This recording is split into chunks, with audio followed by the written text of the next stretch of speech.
Satu di dunia, satu cuma syaratnya ke akhirat, dicabut dulu kita, baru balik lagi. Itu syaratnya. Kalau mau cepat ke akhirat, tak bisa jelas. Itulah orang makanya. Jadi orang-orang yang bunuh diri itu mau buru-buru aja ke akhirat, dia orang tahan lagi. Bunuh dirilah dia. Walaupun itu semuanya takdir Allah. Ya. Nah jadi apa yang membuat nikmat itu? Pertama adalah badannya sehat. Pak Ustaz sepele, badan sehat. Memang badan sehat. Makanya ada hadis, jagalah sehatmu sebelum datang sakitmu.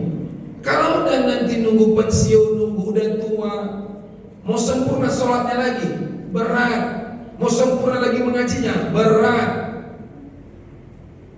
Waktu muda, cuma yang kita sayangkan adalah anak-anak kita. Harusnya muda itu dia lebih giat ibadah dengan kita, tapi situlah persoalan perkembangan psikologinya. Maka ini tantangan bagi kita. Kalau udah tua, sulit. Apalagi udah usia 70 baru udah jadi badan. Udah lewat 5 tahun, 8 tahun, tinggal nunggu aja itu. Bayangkan coba kita ruku, Allah, aduh, gila kali, udah keropos tulang. Jadi badan sehat itu sebenarnya mahal. Cuma orang kadang-kadang kata Rasul, ni'matani makhbulin fihi makathirun minan nasi as-sihhatu wal furah. Ada dua nikmat yang selalu dilupakan orang. Selalu. Ini Rasul bilang bukan saya. Ini hadis riwayat Bukhari sahih. Apa yang dilupakan itu? Pertama adalah nikmat yang sering dilalaikan orang, dilupakan orang, kebanyakan manusia, yaitu kesehatan badan sama luang waktu. Dua yang dilupakan orang. Sehat badannya, tapi dia berleha-leha. Waktunya banyak, berleha-leha. Nanti aja lah, tunggu udah agak tua sedikit. Kalau sekarang ini kan anak ukuran kita itu mau ke masjid. Begitu dia tunggu, kita nggak tahu. Jadi sehat badan itu adalah mahal. Ada orang ibu sehat badannya, ya kan? Sehat badannya. Kalau dikatakan sholat itu yang sempurna kan berdiri.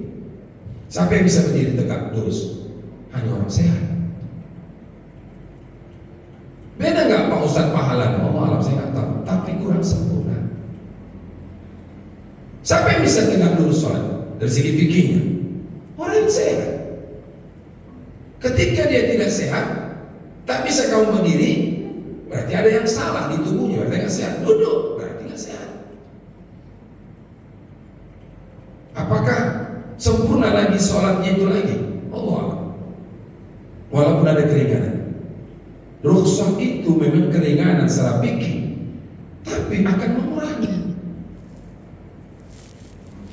Jadi nggak sia-sia di situ. Jaga siap sebelah tangan, sakit. Nggak bisa duduk, berdiri, kok juga lagi. Berbaring, berarti makin parah. Tapi tetap sholat ya. Nggak bisa berbaring, pakai isyarat. Berdiri parah lagi, udah koma itu. Nggak pakai isyarat, nggak bisa. Mau pakai apa lagi? Inna lillahi wa inna ilaihi raji'un. Selesai. Jadi paling tidak badan yang sehat ini membuat kita nikmat. Apapun bisa dimakan. Benar nggak? Makan kari, guling, jengkol, pete, hapo, durian, semua bisa. Ada orang seusia saya nggak bisa makan lagi kari kambing. Nggak bisa Ustaz. Aku makan sedikit aja, kuahnya aja naik lah. Tapi naik aku nggak tahu, naik lah. Nggak dimakan ya. Awak enak makan kari. Kari ada pantangan, pantang dekat aja. Jadi ibu yang dimuliakan oleh orang tua saya, sehat ini pergunakan saja. Ini untuk saya sendiri juga. Maka saya kemana-mana terserah aja, apalagi sehat. Ada saatnya kita di rumah duduk, mungkin bagi usia roda. Ada saatnya. Kalau ada anak kita yang mengurus, alhamdulillah. Kalau nggak ada, tinggal nunggu mereka mau saja. Sama? Nggak ada. Makanya sehat ini ada masjid aja lah. Masjid lah tempat kita yang paling aman. Apalagi sekarang. Luar biasa. Ada saatnya nanti kita ini di rumah tok. Ada saatnya duduk manis, bahkan disuapi lagi nanti. Ada nggak orang kayak gitu? Mungkin nanti kita. Iya, ada nyuapin. Kalau udah mati istrinya, siapa yang nyuapin? Mau nikah lagi, siapa yang mau ngurusin? Siapa yang mau nikah sama dia? Bodoh amat. Lama-lama mati redup kayak apa? Putusan mati, ding. Anak udah nikah semua. Satu di Australia, satu di Thailand, satu di Malaysia, satu di Arab, selesai. Tinggal sendiri. Dulu nggak mau masjid. Ada saatnya kita nunggu aja. Hidup kita ini nggak tahu mau apa tua kita nanti. Masih penting kita sekarang tua-tua bisa ke masjid. Itu yang digunakan. Pantaslah jaga sehatmu sebelum datang sakit. Kalau bisa berdiri tegak lurus nggak sholat. Nggak usah buat sakit. Mau kemana? Masjid. Dulu lah kau asal mana hukuman, paksa aja. Kenapa? Kalau sehat bisa dipaksa, kalau sakit nggak ada paksaan. Oh Pak Ustaz, sakit itu kan membuat dosa hilang. Iya, kalau ikhlas. Karena teman-teman sakit dia punya berguguran dosa, seperti jatuhnya air wudhu ke bawah. Ya, itu ketika kita sakit, ikhlas dan tetap beribadah semaksimal mungkin, baru dapat ampunan. Ini pun yang kepala udah ke masjid, tinggal sholat apa ampunan, itu nggak mati, nggak bisa. Surga itu mahal, kecuali yang punya surga suka-sukanya. Surga itu urusan dia, kan murah surga itu, perlu perjuangan. Ya ayyuhalladzina amanu hal adullukum ala tijarah tunjikum min adzabin alim tu'minu billahi wa rasulih wa tujahiduna fi sabilillah bi amwalikum wa anfusikum dzalikum khairul lakum in kuntum ta'lamun. Hai orang beriman, berarti kita. Maukah kamu kutunjukkan suatu perniagaan? Kalau dia berarti ada untung, ada rugi. Agar kamu min adzabin alim, supaya terhindar dari azab yang pedih itu. Bagaimana caranya ya Allah? Satu, tu'minu billahi wa rasulih, tetap istiqomah beriman sama Allah. Waktu sehat istiqomah, sudah sakit berat. Kita bukan kayak iman-iman orang sahabat bilang, bukan. Kita iman-iman zaman now. Caranya apa? Tu'minu billahi wa rasulih, selalu istiqomah beriman sama Allah dan Rasul. Istiqomah kita sampai mati nggak bisa. Bisa nggak kita pertahankan? Allah alam bisawab. Kita nggak tahu. Yang kedua adalah wa tujahiduna fisabilillah. Ini di sini karena ini bersungguh-sungguh dalam beribadah. Siapa yang bisa sungguh-sungguh itu? Orang yang sehat. Bisa kemana-mana dia. Hanya orang sehat. Bisa orang berperang sakit. Nah bisa. Jadi kalau ada orang menggebu-gebu dia muda, biarin. Mau kawan ini kayak mau mati aja, biarlah. Ada nggak gitu bahasa orang? Kayak mau mati aja, gue masih ibadah aja, biarinlah. Memang kita harus mau mati. Siapa yang bisa mengajarkan sungguh-sungguh itu? Hanya orang yang sehat.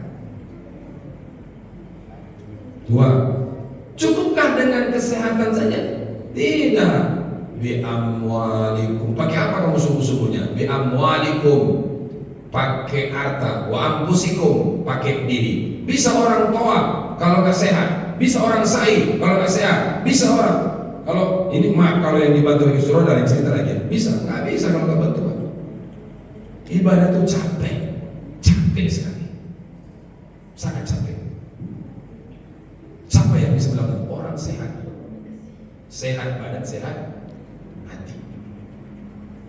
Ada orang sehat badan, tak ada sehat hati. Tak sehat hatinya, tak bisa juga. Ada sehat hatinya, tak sehat badannya, itu tua. Saya pernah baca, maaf, ini mohon maaf ini. Jadi, ini salahnya orang yang mendaftarkan itu. Jadi bumpernya kami di sana yang ngurusin, melaksanakan ibadah. dititipkan nenek-nenek yang tidak tahu apa-apa. Keluarga kita ikut, nggak bisa ke masjid tanpa kursi roda dan harus dibantu orang. Siapa membawanya? Saya. 45 orang masuk urus lagi. Akhirnya apa? Saya telepon keluarga. Kenapa tidak ada yang mendampingi? Saya bilang.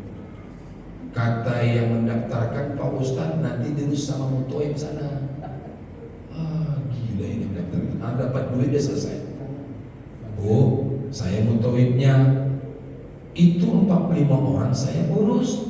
Kalau ngurus si mama ibu ini nenek, gimana yang lain? Oh ya Ustadz, saya nggak tahu. Kata yang daftarkan itu ada sana Ustadz nanti yang ngurusin. Ampun. Akhirnya apa? Saya minta uangnya. Sekali pergi ke masjid 50 riyal. Supaya hemat, tunggu di situ. Mulai maghrib isya 2 waktu 50 riyal. Bawa. Saya suruh orang. Saya ngurusin yang 45 lagi. Maksudnya apa? Jadi sehat tadi itulah. Siapa yang bisa sempurna? Kalau tidak, ya di hotel aja sholatnya ngapain bikin? Maksud di sini itu salah keluarga. Kasihan nenek itu. Udah kuting entah hidup tak sekarang kalau saya. Udah tua kan ini. Kira-kira gitulah. Jadi ceritanya sehat itu adalah penting. Yang kedua, udah singkat. Ini penting lagi nih. Sangat penting. Selain kita nikmat hidup ini sehat badan, maka yang kedua nikmat hidup itu adalah hati dan jiwanya tenang. Apa itu Pak Ustaz? Oh ya memang. Saya sering bilang dalam pengajian kita ini,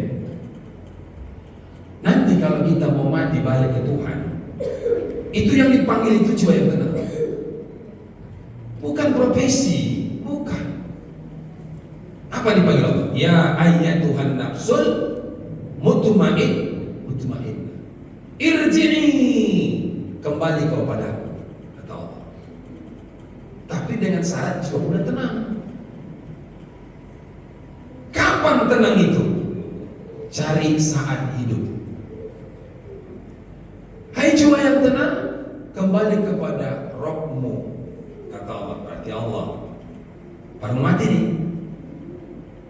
Dengan jiwa yang tenang, hati yang tenang, maka kalau begitu pada khulfi ibadi, maka kaulah hamba yang sebenarnya. Wadukhuli jannati, ya udah masuk dalam surga. Masuk ya kali. Siapa itu? Orang yang tenang jiwanya. Bagaimana cara menenangkan jiwa ini? Hidup ini sifatnya keluh kesah. Manusia kan sifatnya kan keluh kesah. Ada duit mengeluh, nggak ada duit mengeluh. Kadang-kadang gila juga gitu. Ada nggak ada mengeluh juga. Sudah dikasih ngeluh lagi. Nggak ngerti kita pokoknya. Itulah manusia. Maka kata Allah, alladzina tatma'innul qulub. Orang-orang yang beriman itu kalau mau tenang jiwanya, zikrullah. Pak Ustaz, lebay itu aja di Ustaz. Mana yang dimaksud zikrullah? Luas maknanya. Taklim ini zikrullah kan? Ingat Allah nggak ini? Ingat Allah dengan cara taklim. Tenang nggak sesudah taklim kira-kira kita pulang dari sini? Tenang, itulah zikir. Sedekah, awak memberikan sesuatu pada seseorang. Ada nggak ketenangan hati saat tidak memberi? Itu juga zikrullah.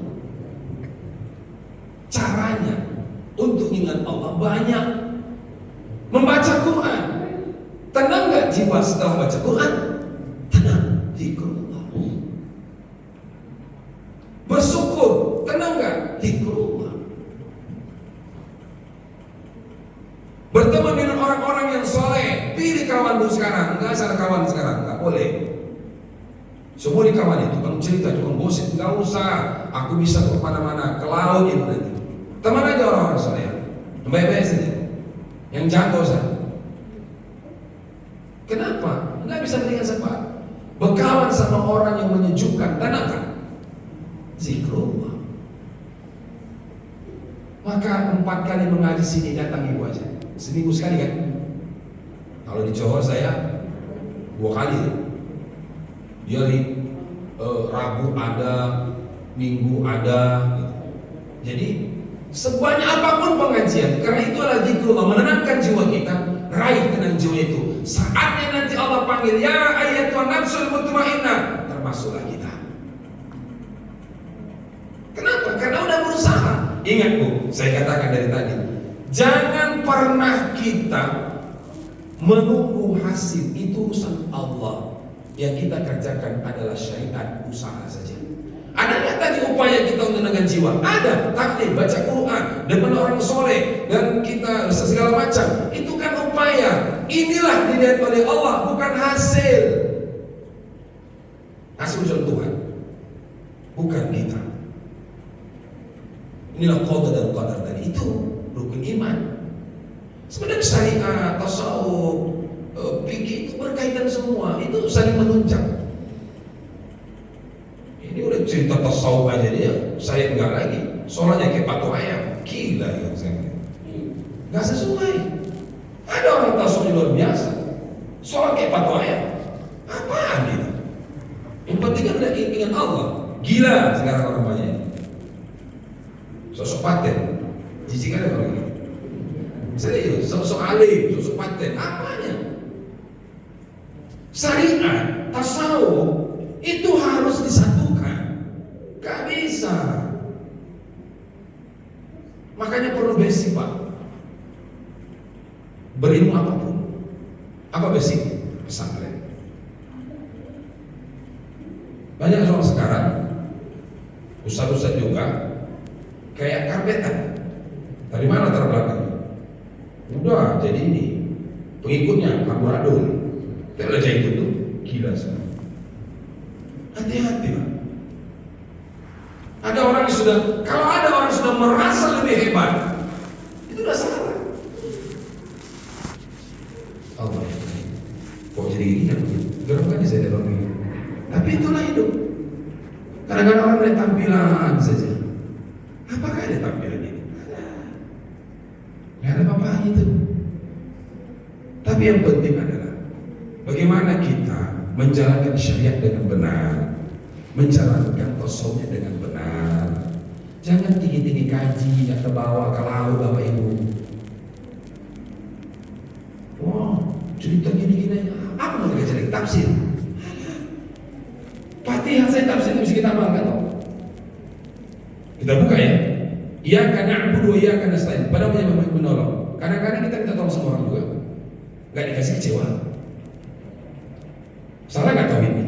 Salah. Oh tinggi-tinggi gaji, harus kita kuning, harus kita gundul. Yang nggak gundul aja nggak bisa kita belajar. Mau botak-botak lagi. Sudahlah, terserah. Artinya apa di sini? Jalankan dengan benar saja. Jadi tenang jiwa itu apa? Saat dipanggil nanti, ya ayyatuhan nafsul mutmainnah, kita udah ada. Jangan tunggu dipanggil baru siap. Gimana ceritanya tunggu dipanggil? Aduh, nggak ada yang dibawa. Ke laut lah. Kita ada persiapannya apa? Tenangkan jiwa dulu. Caranya zikrullah. Itu Quran yang bilang, ala bidzikri tatmainnul qulub. Cuma makna zikir itu bukan kita subhanallah, bukan gitu. Astagfirullah Rabbal baraya, nangis. Zikir akbar, nangis dia sebelah. Nangis salah, nggak nangis salah itu. Nggak nangis. Parah kali hati gua dibuat dari batu nggak ada nangisnya. Udah salah lagi. Nangis memang banyak dosa wali, nangis luar biasa. Salah aja. Nangis aja di tahajud. Nggak usah tahu orang. Salahkah zikir itu rame-rame? Enggak. Tapi zikir jadi orang. Ya kali. Kadang-kadang popularitas. Udahlah, dekat aja Allah. Dunia ini sementara aja. Ada. Apa ada? Kan itu kan. Zikir salah, nangis salah, nggak nangis salah. Pulang habis pahala zikir. Sepanjang jalan cerita orang aja. Itulah hidup. Ini mengingatkan untuk saya. Tadi saya bilang, saya zikir, muhasabah sama jamaah saya. Tolong pulang dari sini, jangan cerita apa-apa. Bayangkan kita ini sudah masuk neraka, berzikirlah. Kalau mau ibu berdoa depan Ka'bah, bayangkan pejamkan mata ibu-ibu ini di depan Ka'bah sekarang. Makbul doa itu tempat cuma di Ka'bah saja. Nangis orang tuh tak tahu laku tak habis dari. Itulah ya. Jadi tenang jiwa itu harus kita cari. Caranya banyak. Jadi kayak gini tenang jiwa. Yang terakhir, nggak lama-lama. Dari Kota Candi ini pagi ini ada yang pesta. Jadi Kota Candi jauh itu ya, 7 jam ya. Nah, yang terakhir ini penting. Saya sampai ke sini dulu ya, yang tenang jiwa tadi. Yang bisa membuat tenang jiwa itu ibu, kita yang mencarinya. Contoh nih, hayya 'alas shalah, itu media untuk menenteramkan jiwa. Dipanggil sama muazzin, mari sholat. Enggak juga. Berarti dirinya yang salah, bukan muazzin. As-salatu khairum minan naum. Sholat aja, tidur disambung. Enggak bangun. Medianya udah ada untuk tenang jiwa, tapi enggak mau. Dia lupa nanti dipanggil jiwa yang tenang, bukan profesi, bukan status. Tenang jiwa. Kalau nggak tenang jiwa, inilah yang takutkan su'ul khotimah. Nah, yang terakhir, ini penting juga nih. Namanya nikmat hidup. Nikmat dalam hidup itu pertama apa tadi? Badan sehat, sehat bu, jajan, ya. Orang bilang apa bodoh amat, bukan dia panitia surga. Oh, saya pikir orang lain bu. Saya bodoh amat sekarang. Ustaz soalnya terserah kau, memang kau mau pergi surga, bodo amat. Ngakuin cara hidup kan kau kok, gitu aja, ya kan? Kedua, tenangkan jiwa melalui amal-amal ibadah. Dan yang terakhir, makan secukupnya. Itu menenangkan nikmat hidup tuh. Mentang-mentang kali gubak. Tengok kalau udah berlebihan. Kenapa? Aku banyak ada aku. Nggak tenang jiwa, jangan penyakit. Tengok, ini mohon maaf. Nggak gemuk. Orang yang marah. Orang yang beraktivitas yang tinggi, jangankan dia, kita ini bisa sangat apa sih? Benar kan? Bukan berarti saya bilang dia cuma makan, bukan. Artinya kalau Muslim itu rupanya tenang hidup ini ketika makannya tidak berlebihan, biasa aja. Maka dibuatlah puasa Senin Kamis. Tidak punya Senin Kamis, tapi paling tidak makannya berlebihan. Karena dia bilang, ini bukan hadis ya, jangan salah. Makanlah makan sebelum lapar, itu bukan hadis. Ya. Jadi ungkapan saja. Apakah itu ulama saya lupa. Jadi itu betul. Kalau udah lapar kali baru makan, apa pun di muka habis ya. Bangun walaupun lebih tubuh habis tuh. Ini bangun ikan salenya dicocok berapa kali habis juga tuh. Ya kan? Tapi rupanya makan itu secukupnya saja. Itu buat nikmat. Kalaupun sholat nggak sendawa gitu. Ini ada orang sholat, kepala ada orang gitu. Wow, ya Allah ya Rabbi, apain dia gitu? Baru makan dia sih. Dia dimuliakan oleh Allah. Hati-hatilah. Lima ini salah satunya makannya tidak berlebihan, secukup saja, maka dia akan mendapatkan kenikmatan. Rasul cuma makan kurmanya sebiji 2 biji. Memang itu makanan pokok salah satunya walaupun gandum. Saya ingat di sana. Ini cerita dikit nih. Jadi saya kemarin itu kita kan sana lama. Ada gandum kubus itu ya, yang dibakar tuh, yang besar itu kan murni gandum tanpa pengawet. Memang saya tes lah. Saya makan itu sekali, memang gak ada rasa, tapi dia kalau udah baru masak panas enak, ada renyahnya sedikit. Hanya pakai apa tuh celupan kacang tanah sedikit. Gitu. Makannya sehat. Itu bisa 2 orang habis kami pagi. Itu membuat badan itu sehat rupanya. Saya tes nasi mengantuk. Rupanya orang Arab itu jalannya cepat-cepat. Saya lihat mereka itu memang makannya memang nggak pernah pakai jajan kimia. Tengok orang Arab panjang-panjang usianya. Yang masuk rumah sakit di Arab itu banyak orang Indonesia, orang Asia.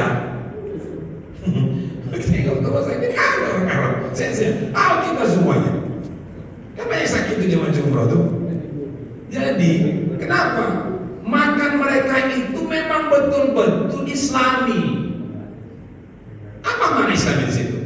Dia tidak banyak, tapi dia pakai zat kimia. Bukan saya bilang pakai zat kimia, tidak zat makanannya. Artinya kubus itu saya tes. Akhirnya saya setiap pagi makan itu. Saya ngantuk karena kerja banyak. Begitu makan nasi mengantuk. Ngantuk. Rupanya nasi gulanya tinggi. Maka yang dimuliakan oleh Allah, ini pengalaman, faktanya saya mengalami itu. Jadi kubus itu memang sederhana sih, harganya murah, 2 rial. Menghemat juga ya, 2 rial. Nah itu, jadi makan itu ternyata dilihat apa yang dimakan jangan berlebihan. Kalau sudah berlebihan, kekenyangan, maka itulah yang membuat kita tidak nikmat hidup. Tidak ada nikmatnya. Inilah gaji kita. Gaji ini sederhana saja, umum aja sifatnya. Tapi kalau ini kita amalkan lebih dari umum.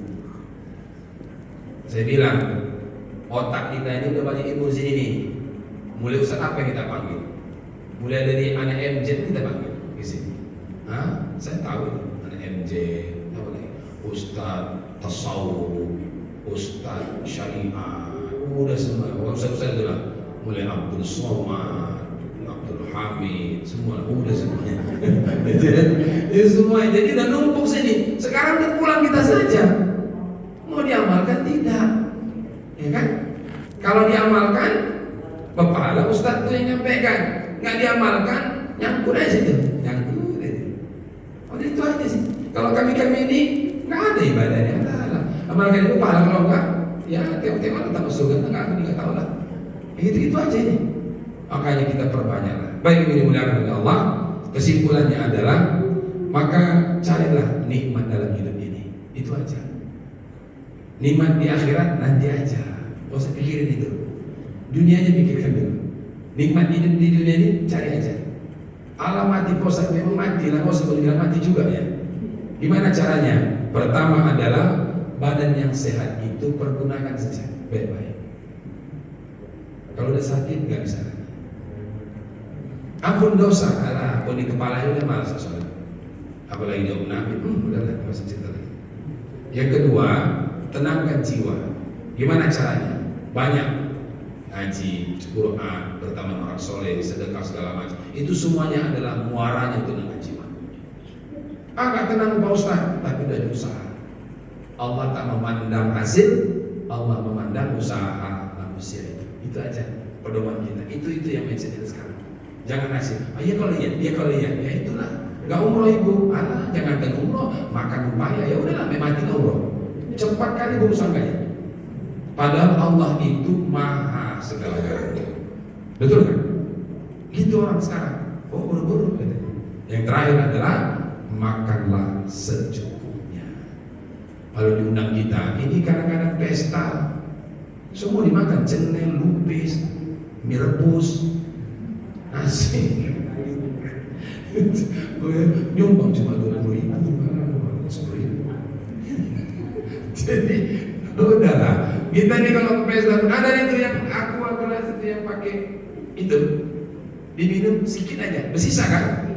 Awak ke pesta dapatkan pahala, pulang dapat dosa. Jadi sebenarnya ibadah khairul mahdud itu banyak. Salah satu menggunakan walimatul urus, walimatul safar, dulu semua mau pergi umrah, mau pergi haji, terserah. Makan tuh ya tengok sate ini. Bener bos, yang mana aku mulai ini? Nyumbang semuanya. Kita duduk. Gitu. Makan aja secukupnya. Minuman bersisa, minum dikit, udah banyak sisanya. Kan sering itu saya perhatikan biasanya. Bersisa semua.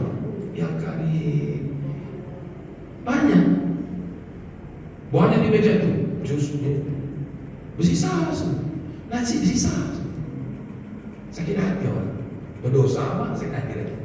Kita enak masakan Bali baik ini, paling enak mencongok enak tapi habis lagi.